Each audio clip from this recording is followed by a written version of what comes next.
Olá, paz seja convosco, tudo bem com vocês? Se você gostar do vídeo, dá um joinha. Se você não é inscrito no canal, se inscreva, ative o sino para você receber futuras notificações, beleza? E compartilhe nos seus grupos de WhatsApp, nas suas redes sociais, enfim.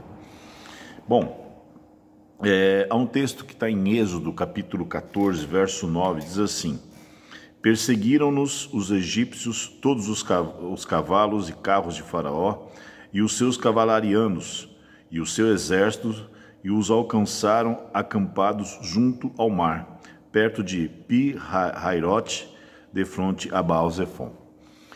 Bom,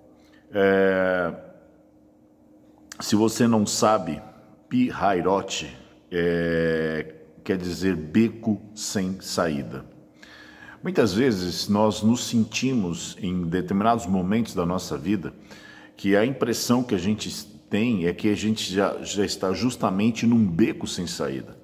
A gente se encontra num momento em que parece que aquela situação ela não tem uma solução e que talvez dentro dos nossos recursos humanos, de fato, ela não encontre solução. Então talvez esses momentos sejam exatamente o momento como o do povo de Israel nessa situação específica. Por quê? Porque eles estavam num beco sem saída de fato. Se você olhar no mapa, a praia ela era acessada por um beco de rochas, né?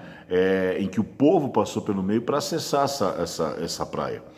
E para eles voltarem para trás, era impossível pelo fato de Faraó, junto com o seu exército, ter fechado a saída. Porém, a coluna de fogo que simbolizava a presença de Deus ficou entre eles, entre o povo hebreu e o exército de Faraó. Então, algumas coisas nós precisamos aprender nesse contexto e colocar em nossas vidas. Se nós cremos que Deus está no controle da nossa vida e está nos guiando, nos conduzindo, mesmo que Ele nos conduza a uma situação que pareça ser um beco sem saída, nós temos que, como o povo hebreu, aprender a confiar na mão poderosa e na presença de Deus em nossas vidas. Porque apesar de Faraó estar cercando por trás, a presença de Deus foi quem os guardou de todo mal. Então a primeira coisa que eu preciso entender é que a presença de Deus estando na minha vida, Ele vai me guardar de todo mal. Agora, a segunda coisa que eu preciso aprender é que se Deus me conduziu a uma situação, em um momento, a um lugar que parece de fato um beco sem saída, exatamente como o povo hebreu, eu preciso meditar sobre o que diz Moisés depois. Moisés, porém, respondeu ao povo, verso 13: não temais, aquietai-vos e vede o livramento do Senhor, que hoje vos fará. Porque os egípcios que hoje vedes, nunca mais os tornareis a ver. O Senhor pelejará por vós e vós vos calarei. Por que no final ele diz vos calarei? Porque a primeira reação que nós temos quando nos encontramos numa situação que foge ao nosso controle e nos sentimos impotentes de solucionar, a primeira coisa que vem é a tentação de murmurar. E a palavra de Deus diz que a murmuração é como um pecado de feitiçaria para o Senhor. Então nós temos que nos guardar disso e realmente nos calarmos e entender que, como diz o verso 13, não temer e nos aquietarmos. Ora, se Deus está no controle da minha vida e Ele está permitindo algo como esse acontecer, Ele tem um propósito. E qual é o propósito? É ser glorificado em nós. Veja, a Bíblia tem muitos exemplos. A Bíblia tem Daniel na cova dos leões, situações como Sansão, a viúva de Serepta que perdeu o seu filho, né? A Sunamita, aliás, desculpa. Nós temos Davi em muitas situações, principalmente contra Golias, que pareciam situações insolúveis, que não tinham como resolver. Quando Deus conduz, o próprio Espírito conduz Ezequiel ao vale de ossos secos, então a impressão que se tem é que é um quadro de total destruição, é um quadro de total perda de controle humano, em que você não consegue enxergar algo bom que possa sair daquela situação. Mas é este momento que nós temos que justamente não temer. Se Deus nos conduziu e permitiu que algo desse tipo acontecesse com nós, nós temos que nos aquietarmos e ver o livramento do Senhor.